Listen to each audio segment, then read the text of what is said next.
Chapter 24, Adrift. The life of the dead is placed in the memory of the living. Marcus Tullius Cicero. * 1120, December 3, 2015, Crystal Mountains. The mountains that made up the northern and western border of the Crystal Empire had suffered the effects of wild weather far more than Canterlot or its surrounding areas. Not a ray of the early afternoon sun breached the blockade of grey clouds that hung low overhead. A reasonable amount of snow had also blanketed the area, with more falling by the minute. Neither the chill in the air or the precipitation kept the assembled allies from doing what needed to be done. Pairs of Pegasi patrolled the skies, searching both for survivors and enemies that were missed by earlier sweeps, with reports coming in constantly of new finds deep within the mountains. The latter were dealt with swiftly and mercilessly by heavily armed Griffin and Pegasi teams, who used their capacity for flight to tremendous advantage. The former were guided to friendly forces on the ground so that they could be escorted to safer territory. A temporary stronghold had been set up at the base of one mountain, with dirt and stone walls hastily excavated and strengthened by earth pony magic. A variety of guards patrolled the perimeter while a steady stream of flying cargo chariots offloaded more troops and supplies as they landed, and left laden with refugees from the Crystal Empire. At the base of the mountain itself, shifts of diamond dogs and minotaurs attacked a collapsed cave entrance with the efficiency of expert engineers. Each piece of stone was carefully broken down and removed while supports were constructed to prevent another cave-in. The work was methodical and slow, for any undue haste could potentially bring disaster and injure the workers clearing the way. The entire area was a picture of controlled chaos, and at its center was a single spot of calm. Shining Armor stood in the eye of the storm, standing ramrod straight and still as a statue as he stared at the cave entrance. The black armor plates that wrapped around his body had slowly become frosted over from the snowfall, and what was exposed of his coat, tail, and mane hung heavily with melted snow and was slowly beginning to accumulate the icy precipitation as well. His eyes were hidden behind a pair of goggles, which went a long way towards maintaining the illusion that he was waiting calmly for news. He did not respond as a chariot flanked by Griffin escorts touched down, or when Alvar dismounted from the transport. The Myrmidon followed shortly afterward, and behind him was Lieutenant Zhang and another human. The human was covered in layers of winter clothes, and his mouth was covered by a plastic mask attached to an air tank. Despite his best efforts to straighten up to his full height, he was forced to lean heavily against the human beside him as the pair trudged through the snow to the worksite at the cave entrance. Alvar and the Myrmidon came to stand beside Shining Armor, and an awkward silence began to stretch between the three as the unicorn didn't so much as twitch an ear in their direction. "You will have to pardon our late arrival, Captain," Alvar started, and when no response made itself apparent, he continued. "After we were informed about the princess's last stand, I asked for Lieutenant Zhang to provide assistance. His ability will greatly assist the excavation crews in locating the princess." Shining Armor said nothing in response, and Alvar was left struggling for a way to fill the silence between them. "Well, we saw the forces deployed on the ground during our descent. I counted several enemies slain with magic and the wreck of an enemy airship along the trails and partially covered by snow. Princess Cadance did spectacularly during her last stand. It's an end that any Griffin." The young High Talon froze in place when a talon tapped on his back lightly, and he turned to look up at the Myrmidon. Rather than the expected head tilt, the elder Griffin was shaking his head slowly. No more attempts at conversation were made as they watched Zhang approach the worksite and stop. The work crews themselves all paused in their work to watch the human. After several minutes, Zhang and his aide turned back towards the way they had come while the work crew gave a look at the cave entrance before resuming their work. "Captain," Zhang addressed Shining Armor as he did his best to straighten to an at-attention stance. His expression showed signs of fatigue and his breath was labored, but still he faced the unicorn directly before continuing. "There are plasma burns on the rock face around the cave entrance, but none within the cave itself. I suspect that Princess Cadance erected a shield at the cave mouth to defend herself. The presence of alien bodies within the cave seems to indicate that the collapse happened after the shield fell." The plastic mask fogged up as he took a moment to catch his breath. I could not see more than 50 feet past the debris, as the crystal formations in the rock seemed to be generating interference. At this time, I cannot say with certainty that Princess Cadance is in the cave or what her condition is. Thank you for your efforts, Lieutenant, Shining Armor said crisply before turning and marching towards a small group of Unicorn Guards ponies that were loitering near the chariot landing areas. He either didn't hear or simply ignored the condolences that Zhang and Alvar offered. A quick command to one of the idle unicorns was all that was needed to teleport the captain away from the wind-swept mountain ranges. Asterisk 1307, December 3, 2015, Throne Room, Canterlot. The golden-armored Solar Guard were a stark contrast to Shining Armor as he marched down the corridor towards the throne room and the day court. They all snapped to attention as he passed, but no pony could muster the courage to speak to the captain as he walked right up to the throne room's doors and pushed them open. Princess Luna sat upon the throne and was surrounded by a modest escort of Solar Guard and a far larger herd of petitioners. The low babble of idle conversation in the chamber died abruptly as Shining Armor marched forward, and the crowd of petitioners parted before him without any prompting. Luna cast a wary eye at the unicorn before looking back to the pony she had been speaking with. I apologize for the inconvenience, all of you. I am going to have to call a quick recess. Captain Armor and I have much to discuss, she said before waving off the guards in the room as well. The moment the doors closed, Shining spoke, "Where is the faker?" Queen Chrysalis is not here, and she will not be for the foreseeable future, Luna explained coolly.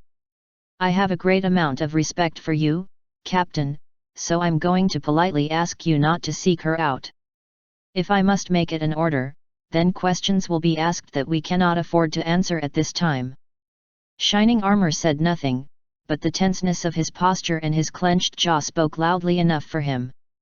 I know what you are thinking, Captain, and when I first heard of your wife's fate, I confronted her immediately, Luna explained, and she let out a sigh when Shining Armor didn't react in any way.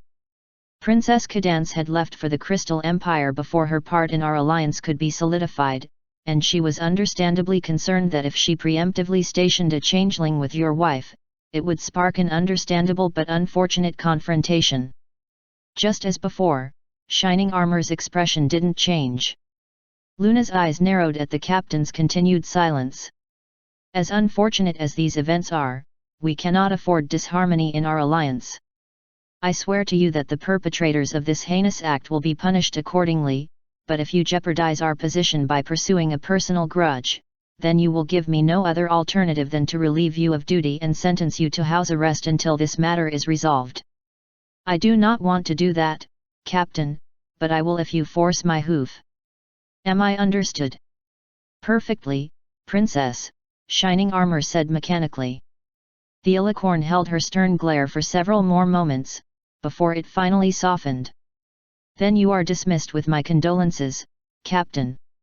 I must confess that I did not know Princess Cadance very well in the short time since my return, but she was one of the brightest stars in the night sky. Silence rushed in to fill the gap in conversation. The only sounds that filled the throne room were Shining Armor's hooves as he swiftly marched out the way he came. Asterisk 1400 hours, December 3, 2015, Crystal Refugee Center, Canterlot. As with the unexpected arrival of the Griffins, the refugees from the Crystal Empire had banded together in their time in exile. Unlike the avian predators, who naturally gravitated towards the taller structures for their impromptu community, the Crystal Ponies had elected to convert one of the larger parks on the castle outskirts into their sanctuary. Temporary shelters and tents sprung up quickly to accommodate the new arrivals, and hundreds of Canterlot residents arrived to donate their time, effort, and supplies for the cause. To the beleaguered Crystal Ponies, to be welcomed so was an unexpected comfort after losing so much. To the ponies that lived in the capital, it was no more inconvenient than helping a relative that had fallen on hard times.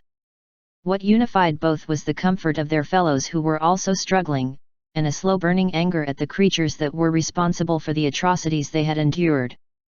At that precise moment, no creature was a better representative of the latter emotion than Shining Armor as he marched into the park.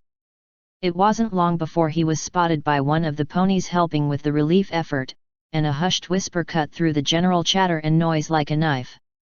Barely a minute passed before silence dominated the square, with only the sounds of Shining's hoof falls echoing through the park. The crystal ponies that caught sight of Shining all bowed or lowered their gazes respectfully. The Canterlot natives and guards paused briefly before continuing their work as quietly as possible. This continued as Shining Armor cut through the middle of the camp and towards the small knot of guards directing incoming traffic into the park. The majority of them were the gold-armored Solar Guard, but a half-dozen wore the black armor of the Earth veterans. A Pegasus with lieutenant stripes and several burn marks along his flank and barrel armor supervised their efforts until he caught sight of the approaching captain. A brief look of concern crossed the lieutenant's face before he steeled himself and went out to meet his superior. "Lieutenant," Shining Armor said quietly, and he continued without giving his subordinate any chance to respond. "I want you to explain to me why you disobeyed my orders." The lieutenant straightened slightly as the captain's tone sank in. "When we discovered that the rail lines to the Empire were damaged, Princess Cadance elected to continue on hoof rather than remain at the train. I agreed with this assessment, and we resumed our journey north. While traveling, we encountered survivors from an assault in progress taking place on one of the outlying communities. Princess Cadance ordered us to cover the retreat of the civilians while she engaged the aliens directly. When the battle was joined, the aliens halted their attacks and concentrated all of their efforts on the princess." The lieutenant hesitated for just a moment before steeling himself. "I elected to follow the princess's earlier orders and ensure the civilians were escorted to safety before pursuing the invaders. Unfortunately, Tyrek chose to pursue the non-combatants. There was no chance that they could survive without our help, so we held as long as we could before falling back." Nearly a minute passed as the lieutenant tried not to shrink under the goggled stare of the captain. "Captain, I would like to express my deepest regrets at your loss. The princess, my wife," Shining roared, drawing more than a few surprised looks from the other guards and the crystal ponies nearby. He took a step towards the lieutenant as he continued to yell. "I gave you one order. One order. Guard my wife. You disobeyed that order, Lieutenant, and now she's dead." By the end of his rant, Shining had invaded the other pony's space and made no effort to halt his advance. His ears were laid back and the muscles along his jaw were clenched tight. One hoof came up, before coming down on the cobblestone path heavily. Without another word, he turned and stomped out of the park. Asterisk 2037, December 3, 2015, Strike Ready Room, Canterlot. The Strike Ready Room was filled with a modest assortment of soldiers relaxing as best they could.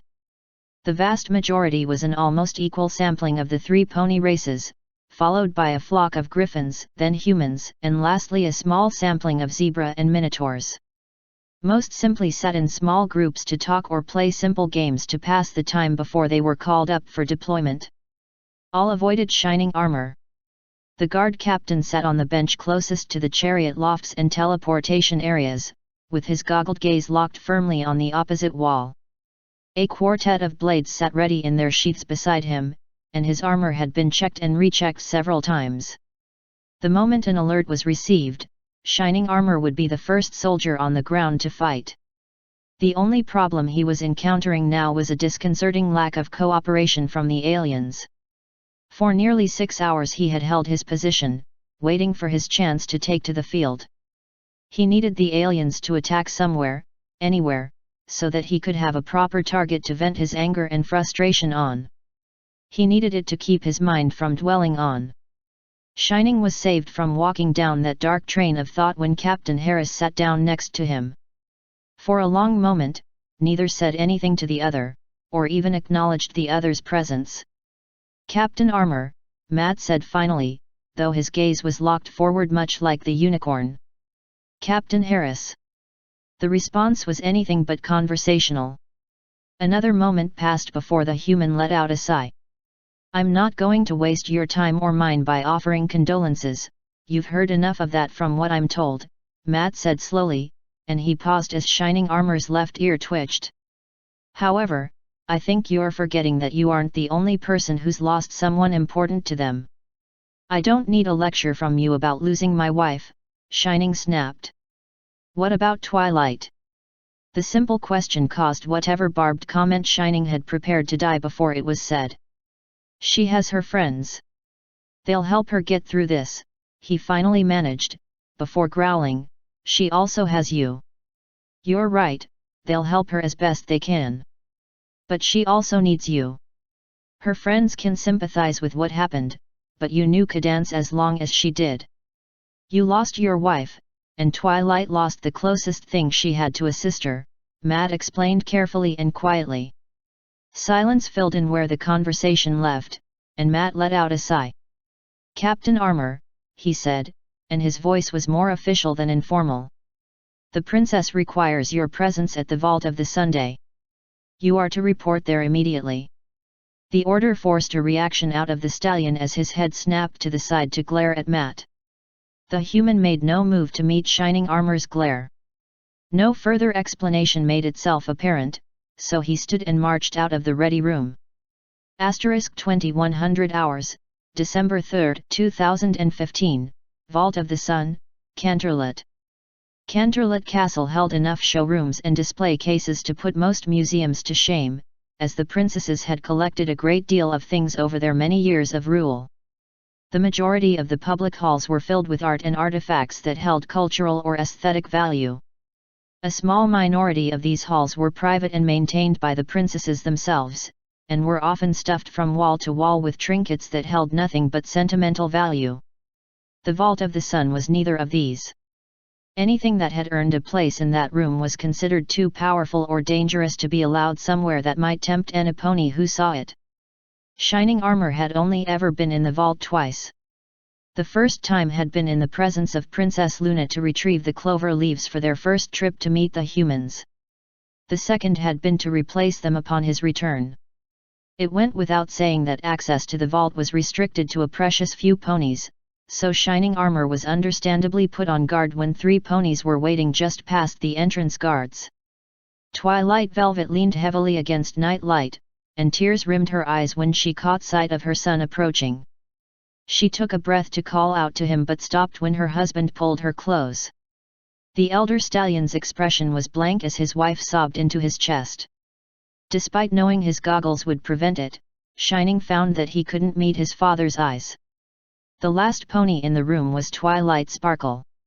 She had a worn blanket wrapped around her shoulders, and she did a valiant job of holding back tears as she looked down. Shining followed her gaze to find his sister's hoof resting on. "I'm sorry, I have duties I must attend to," Shining Armor said quickly as he turned and began to march away from his family.